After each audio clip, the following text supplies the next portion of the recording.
Okay, so in another video of mine, I talk about how I was always a people pleaser and that the fact that I didn't really have good looks or pretty privilege until like my glow up in college or post grad, I would always overcompensate with my personality to try to get people to like me. And so I've just naturally been a people pleaser for most of my life. And that means being a pushover, being very vulnerable to people that don't deserve it, opening up really quickly to random people. That being said, now that I'm in my mid 20s, I'm navigating like a new point of my adulthood, which means like we don't have a school environment to rely on to make friends. It's like most of us are just working in our own world and we have to make friends outside of the world of academia.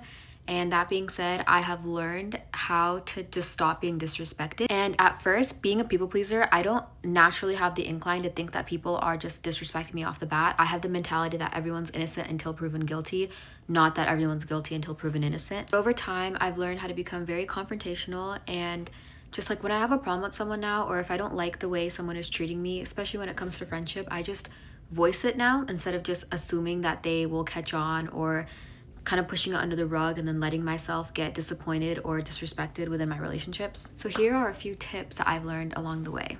First off is to never force yourself. Don't force yourself to go to plans that you don't want to. Don't force yourself to talk about things you don't want to. Just don't force yourself to do things that you don't want to do.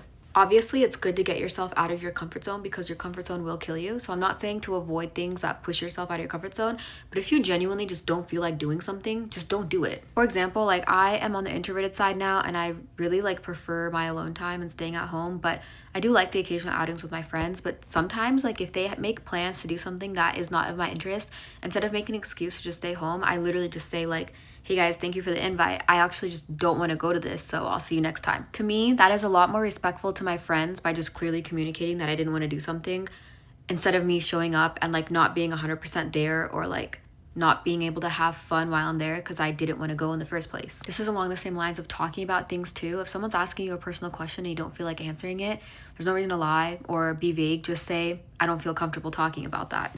People will respect straightforwardness and bluntness a lot more than excuses. The second thing is to set boundaries. When someone crosses your boundary, it's your job to vocalize that and tell them how they crossed the boundary. And with that being said, you need to give consequences to those that cross your boundaries knowingly and still choose to disrespect you. If you tell your friend that you don't like them doing something and they continue to do it over and over again, you need to set a consequence of maybe like stepping back or not being their friend anymore because they chose to actively disrespect your boundaries. It's one thing for them to do it one time, but then again, it's your responsibility to tell them like, hey, you crossed a boundary, I didn't like what you did.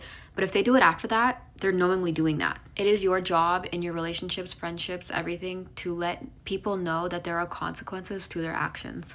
The next thing is to give yourself space and time to reflect. An argument with someone or a disagreement, it is okay to take time to yourself to actually reflect and process the argument and to gather your thoughts. You don't need to immediately go into talking to them or immediately go back to how it was or just completely ignore the problem that just happened. If you were arguing about something, you were arguing for a reason, and it is okay to take the time and space that you need to process that and then jump back into it when you're ready. Collecting your thoughts like this allows you to be more respected in the sense that the person that offended you or the person that caused the argument or whatever it was, that person's gonna realize that what they did actually really affected you because you took the time to process. Whereas if you didn't take the time to process your thoughts and give yourself some space, they would immediately think that everything was okay and you just had to get something off your chest. The next thing is to not let people talk down on you. It's one thing to be playful and have some banter and like roast each other here and there. It's another thing to full on just bully someone and belittle them and put them down. And I've learned that when someone says something that offends me, I just look them dead in the eye and ask them, why would you say that? Because when you ask them that, it gives them the time to understand and actually think about what they said. Because most of the time, they don't have an answer as to why they said what they just said. They're just going to be like, oh, it was a joke, blah, blah, blah. And then it's your responsibility to say like, hey, that actually wasn't funny. You crossed the line and it's not a joke. Even if you are the person that did something wrong and someone is reacting to your actions that might have caused them pain or made them mad about something, it is their responsibility to handle their anger. They have no room to belittle you or put you down just because they're angry.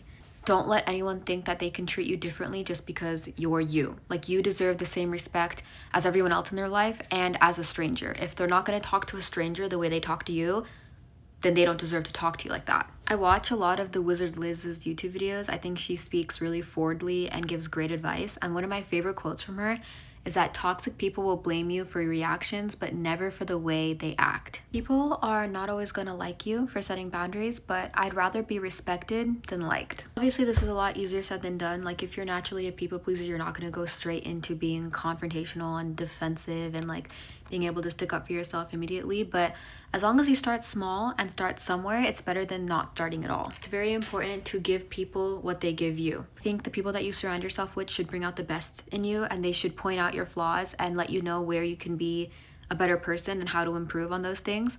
I always like to say that you are a product of the 5 people you surround yourself the most with. And yes, again, it's not easy. Like, a lot of people have trouble stepping into that confrontational point of their lives, but it's okay to tell your friend, like, hey, you have the opportunity to actually speak up and say something and protect your boundaries, and this is the time to do so. Like, if you just stay quiet, you're letting yourself get abused. Self-respect is so powerful. If you don't have self-respect, you don't have anything, honestly. And in people that, like, for example, someone that continues to go back to their ex after complaining about how badly their ex treated them, how badly they were hurt in that situation, and yet they just keep going back, that is a lack of self-respect. And it honestly makes people look less of you because you're willing to tolerate that behavior over and over and over again.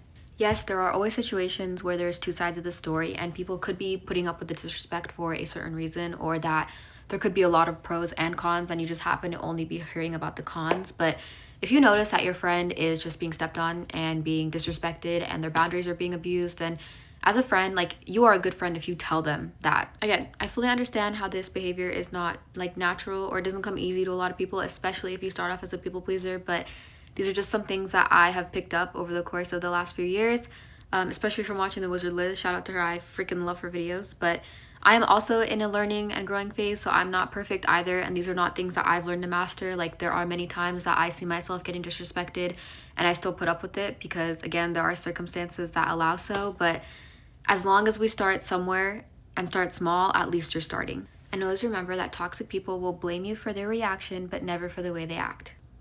Good luck.